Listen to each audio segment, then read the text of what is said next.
اس کا کیا کرنا ہے؟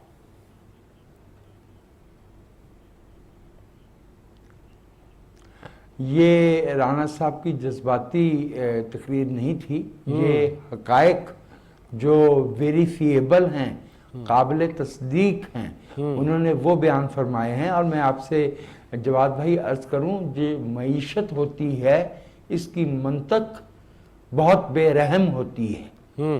اس کو جو ہے وہ شاعری کی زبان میں یا استعاروں کی زبان میں جو ہے وہ جھٹلایا نہیں جا سکتا. جو 2008 میں جی ڈی پی کا والیوم ہمیں ملا تھا اس کو اور اس کو 2013 کے ساتھ ملا کے دیکھ لیجیے. اب میں وہ تکلیف دہ کہانی نہیں دہرانا چاہتا کہ 2008 کے مئی سے ہی جو سلسلہ شروع ہوا تھا، ایک دن چین کا جو ہے وہ لینے نہیں دیا گیا. ہر آئے روز جو ہے وہ ایک نیا بحران جو ہے وہ کھڑا ہو جاتا، اور بحران بھی ایسے جنہیں بعد میں ملک کی عدالت عظمیٰ تک نے ایک سے زیادہ بار کہا، اب تو کچھ کرنے والوں نے بھی تسلیم کر لیا کہ جناب ان معاملات میں کوئی جان نہیں تھی. لیکن اگر جان نہیں تھی تو قوم کو رسی سے معلق کیوں کیا گیا؟ آپ 2008 میں جی ڈی پی کا والیوم دیکھیے، آپ 2013 میں دیکھیے، آپ 2018 میں دیکھیے، اور پھر آپ 2022 میں دیکھ لیجئے. تو میں جو دوبارہ عرض کر رہا ہوں وہ یہ ہے کہ یہ ٹھیک کہہ رہے ہیں. یہ میں مکمل طور پہ اتفاق کرتا ہوں کہ ان 5 برسوں میں ہماری معیشت کو، اور میں اس میں شامل کروں گا ہمارے تمدن کو، ہماری انتظامی صلاحیت کو، یعنی ہمارا جو عمل درآمد کرانے کا جو ڈھانچے ہیں انتظامی، ان کو جو نقصان پہنچا ہے. it will take another 10 years. اس میں جو ایک بہت ہمارے لیے اذیتناک بات بن جاتی ہے وہ یہ ہے کہ صاحب یہ تجربہ ہم نے اپنے پہ کیا ہے.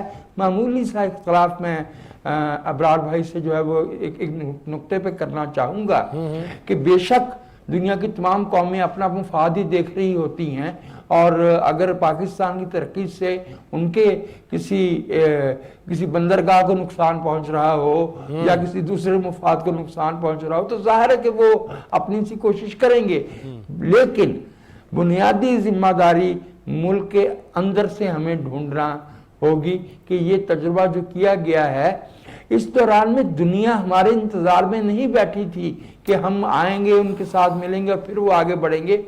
ان 5 برسوں میں آپ دنیا کے دوسرے ممالک جو خاص طور پر جو ہمارا کمپیریبل گروپ ہے، جو ہمارا پیئر گروپ بنتا ہے اقتصادی اصطلاحات میں، ان کے ساتھ اگر موازنہ کریں تو ان 5 برس میں وہ آگے بڑھے ہیں، اور ہمیں اپنی پچھلی پوزیشن جو ہے وہ نوسٹیلجک کر رہی ہے کہ اگر ہم وہاں پہ واپس جانے کے لیے کیسے جو ہے وہ آگے بڑھے. In one line I would say, kindly stop experimenting with this nation of 250 million people. 250 million people کے ساتھ یہ بھونڈا مذاق، کیونکہ یہ شوق کی بات نہیں ہے حضور. رضا رومی صاحب اور ابرار خالد صاحب دونوں مجھ سے شاید اتفاق فرمائیں کہ یہ کوئی کام شوق سے نہیں ہوتے، اس کے پیچھے مفاد ہوتا ہے، پیوستہ مفاد ہے جس نے جو ہے یہ کیا ہے. یہ جو پاکستان کو 5 برس میں پاکستان کی چلتی ہوئی معیشت جو ہے وہ ایک گہرے بحران کا شکار ہوئی ہے، اس کے پیچھے مفادات ہے. یہ جو سمگلنگ ہے، سمگلنگ کو اس لیے کرتا ہے کہ اسے جو یہ اس کا شوق ہے، یہ کوئی گھوڑ دوڑ کا شوق ہے یا گاڑیاں چلانے کا شوق ہے، ایسا بالکل نہیں ہے. It has got high economic stakes and somehow somewhere the nation has to decide کہ ہمیں ان لوگوں کو اس بات کا موقع نہیں دینا چاہیے اور ان کے پیچھے نہیں لگنا چاہیے. وقت زیادہ ہوتا تو بہت ساری اور باتیں کرتا، وقت اب اجازت ہی لینا پڑے گی. اور رانا صاحب بہت شکریہ. رضا رومی صاحب تھینک یو ویری مچ، بہت مشکور ممنون ہوں. ون لائنر ہی ہونا چاہیے ٹائم میں. اس معیشت کے بحران کا حل چارٹر آف اکانومی ہے. اگر اگلے الیکشن میں کے نتیجے میں چارٹر آف اکانومی کرنے والی کوئی جماعتیں اقتدار میں آ گئیں تو ہم حل کی طرف چل پڑیں گے. بہت شکریہ رانا صاحب آپ کا. Thank you very much. Raza صاحب بہت مشکور و ممنون ہوں. میں سچی بات ہے جو باتیں ہوئی ہیں میں بھی جانتا ہوں، میں آگاہ ہوں، 32 سال میں ہم نے بھی یہ دیکھا.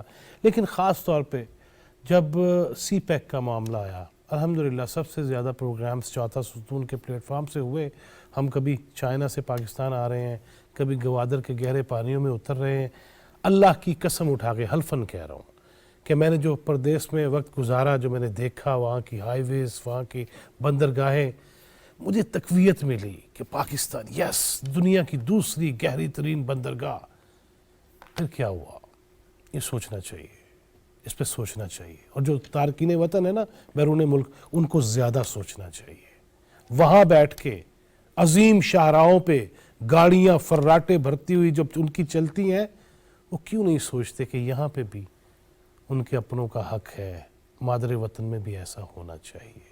یہ سب کو مل کے سوچنا ہوگا. کسی کو کھلواڑ کی اجازت نہیں دی جا سکتی. ہم نے اپنے ذہن کو بالغ کرنا ہوگا, سوچنا ہوگا, سمجھنا ہوگا, حق کو حق کہنا ہوگا, تبھی یہ ملک ترقی کرے گا. اللہ تعالیٰ ہمیں ملک کی خدمت کی توفیق دے اور آسانیاں تقسیم کرنے والا بنائے. جواد فیضی چوتھا ستون ٹیم کو اجازت دیجیے. اللہ نگہبان.